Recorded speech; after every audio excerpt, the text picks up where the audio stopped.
Commençons par celui que vous avez placé à la 3e place de votre classement. Vous connaissez certainement l'histoire. En 1858, Bernadette Soubirous est témoin d'apparition dans la grotte de Massabielle à Lourdes. Elle voit Marie, la mère de Jésus, plus d'une quinzaine de fois. Dès lors, la vie de Lourdes va être transformée à jamais, devenant l'un des lieux de pèlerinage les plus fréquentés au monde. Et même si plus de 6 millions de personnes s'y rendent chaque année et y brûlent plus de 520 tonnes de cierges, Lourdes, seconde ville hôtelière de France, saura vous accueillir.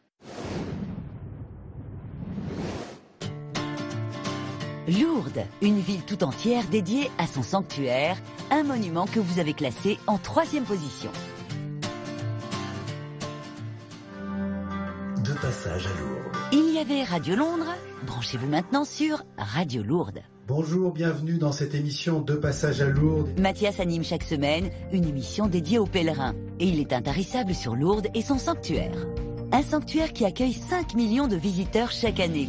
Ils viennent ici fouler l'esplanade du Rosaire, prier, remplir leurs gourdes, brûler un cierge et toucher le rocher sacré, un haut lieu de culte que Mathias regarde encore et toujours avec des yeux d'enfant.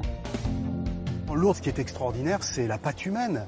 C'est ça la grâce de Lourdes. C'est les gens qu'on y croise. C'est improbable Lourdes, parce qu'on y voit des gens très différents, venus de pays les plus divers et de niveaux sociaux les plus divers.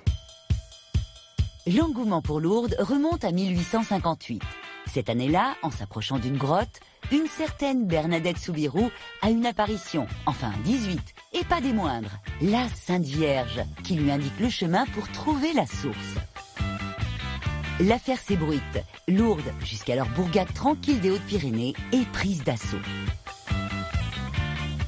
Ici, c'est l'espace sacré de Lourdes, par excellence. C'est pour ça qu'on ne parle pas très fort. Les gens y prient. Et en effet, en 1858, entre la première et la dernière apparition, il se passe quand même quelques mois. Première apparition, 11 février. La dernière, le 16 juillet.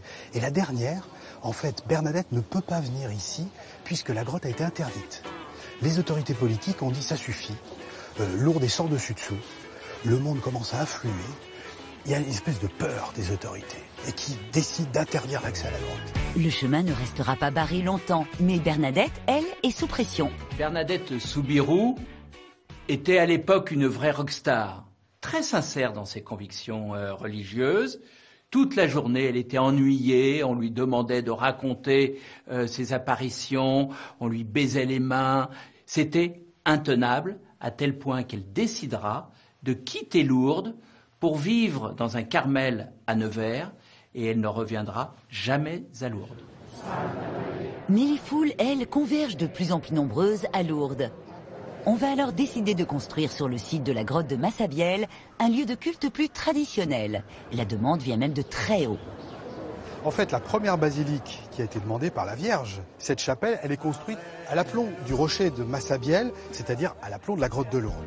Les pèlerins affluent du monde entier pour boire de l'eau de la source et bien sûr pour déposer un cierge. Et si vous ne pouvez pas vous déplacer, Lourdes fait des miracles via Internet.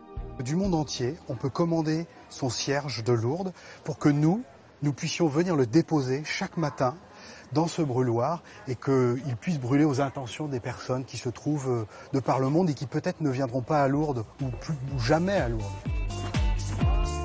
Dans les cavités de la grotte, on stocke des cierges et encore des cierges, des gros, des petits, des longs, des fins. Ceux-là ont tous été achetés et attendent d'être brûlés. À la fin de la saison, on doit stocker 300 tonnes. Alors, celui qu'on brûle le plus, c'est les 150 grammes. C'est celui qui est le moins cher. Mais bien entendu, quand on vient à Lourdes, c'est souvent avec une petite idée derrière la tête. En général, c'est une demande de guérison.